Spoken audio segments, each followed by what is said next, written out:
नमस्कार बच्चों, आज हम पढ़ेंगे कक्षा 7 परिवेश हिंदी पाठमाला पाठ संख्या 7 हम पंछी उन्मुक्त गगन के।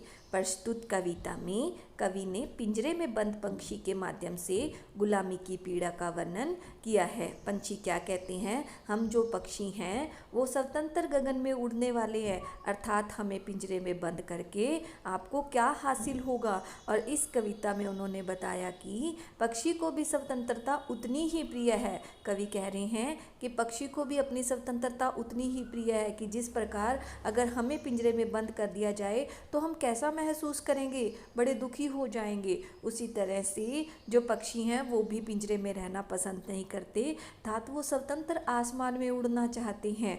और पक्षी भी स्वतंत्र रूप से आकाश में उड़कर अपनी प्रसन्नता को जाहिर करना चाहते हैं। उसे सोने की पिंजरे में कैद होकर रहना अच्छा नहीं लगता। पक्षियों को भी सोने के पिंजरे में, चाहे पिंजरा सोने का ही क्यों ना हो, उन्हें रहना उसमें अच्छा नहीं लगता, क्योंकि वो खुले आसमान में उड़ने वाले हैं। अगर हम उन्हें कैद कर लेंगे तो वे वहाँ खुशी से नहीं रहेंगे, प्रसन्नता से नहीं रहेंगे। जिस प्रकार हमें कैद कर लिया जाए तो हम प्रसन्नता से नहीं रह पाते, उसी तरह से पक्षी भी कैद में नहीं रह पाते। पंक्तियों में क्या कहा है? अगली पंक्तियों में आओ जाने। हम पंछी उन्मुक्त गगन के पिंजर बंद न गा पाएंगे, कनक तीलियों से टकराकर पुलकित पंख टूट जाएंगे। हम बहता जल पीने वाले मर जाएंगे भूखे प्यासे।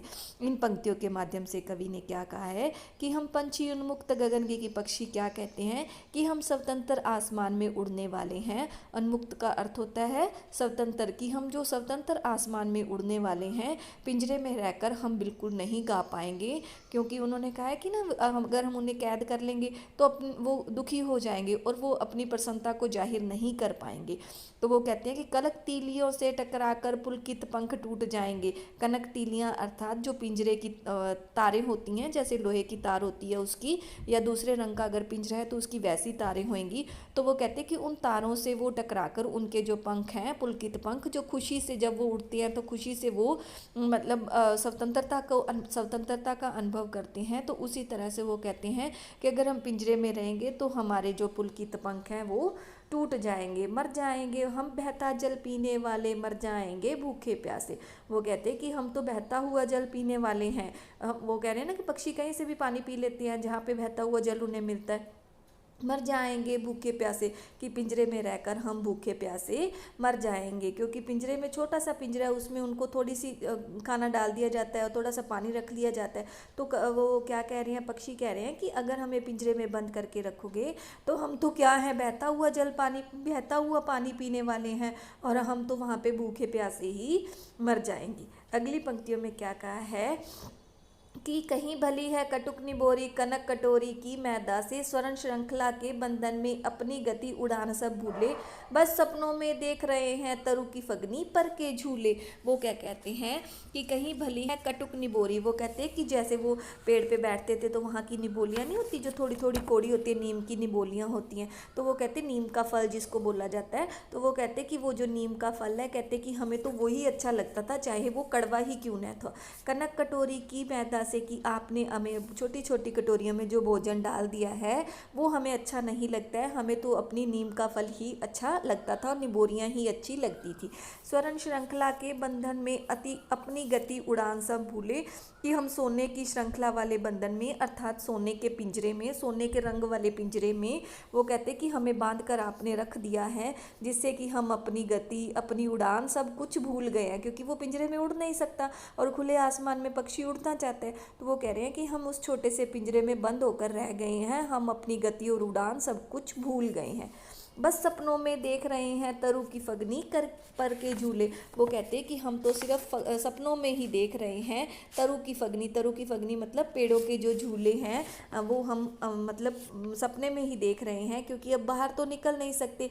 जो जब बसंत ऋतु आ जाती है तो पेड़ों पर अच्छे अच्छे फल फूल पौधे लग जाते हैं, पौधे उग आते हैं, है ना। तो फिर वो क्या कह रहे हैं कि वो तरु की फगनी पर के झूले, की जो पेड़ों के झूले हैं, उनकी डालियों पर लगे हुए जो झूले हैं, उनके सिर्फ हम अब सपने ही देख सकते हैं, उनका एहसास नहीं कर सकते।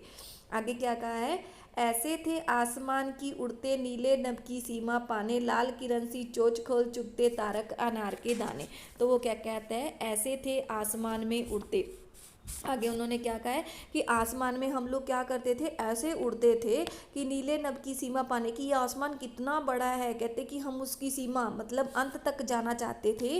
लाल किरण की चोंच खोल, लाल किरण की चोंच खोल का अर्थ क्या है कि सूर्य की जो किरणें हैं उसमें भी वो घबराते नहीं थे। चुगते तारक अनार के दाने, और उन किरणों को भी अपने मुंह में ले लेते, अर्थात मुंह खोल खोल कर वो मतलब उस गर्मी का एहसास करते। चुगते तारक अनार के दाने, और जो तारों के समान जो तारे हैं आसमान में अनार के दानों के समान, उसको चुगने की कोशिश करते, क्योंकि वो पूरे आसमान में उड़ते ना, जैसे ऊपर तक जाना वो पसंद करते।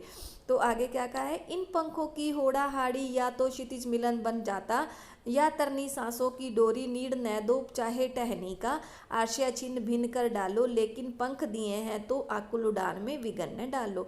वो क्या कहते हैं कि इन पंखों की होड़ा हाड़ी, कि हम लोग बड़ी, होड़ा हाड़ी का मतलब होता है कि हम लोग बड़ी रेस लगाया करते थे। रेस लगाना, एक दूसरे से आगे जाने की जो उनमें जोश रहता था। वो कहते हैं कि हम पक्षी एक दूसरे से होड़ा होड़ी करके, मतलब एक दूसरे के साथ रेस लगाना, एक दूसरे के साथ हम लोग भागा करते थे कि पहले मैं पहुंचूंगा, पहले मैं पहुंचूंगा।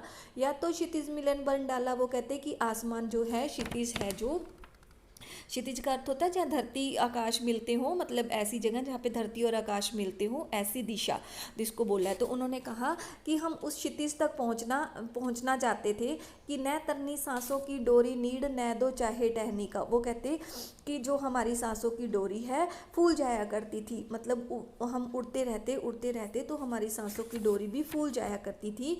वो कवि से क्या मतलब मनुष्य से क्या प्रार्थना कर रही हैं पक्षी, नीड़ न दो चाहे टहनी का। वो कहते कि चाहे हमें टहनी का घोंसला मत दो, चाहे टहनी पे जो घोंसले हैं वो मत दो, आश्रय छिन्न भिन्न कर डालो, चाहे हमारा घर तोड़ दो, हमारा आश्रय रहने का स्थान आप तोड़ दो, लेकिन पंख दिए हैं तो आकुल उड़ान में विघन न डालो। लेकिन अगर हमें ईश्वर ने पंख दिए हैं तो हमारी उड़ान में किसी तरह का कोई संकट मत, कोई बाधा मत डालो। अर्थात हम उड़ना चाहते हैं, इस पिंजरे में बंद होकर नहीं रहना चाहते हैं। अर्थात तुम क्या करो, आकुल उड़ान में विघन किसी प्रकार की मत डालो। शिव मंगल सिंह सुमन। धन्यवाद बच्चों।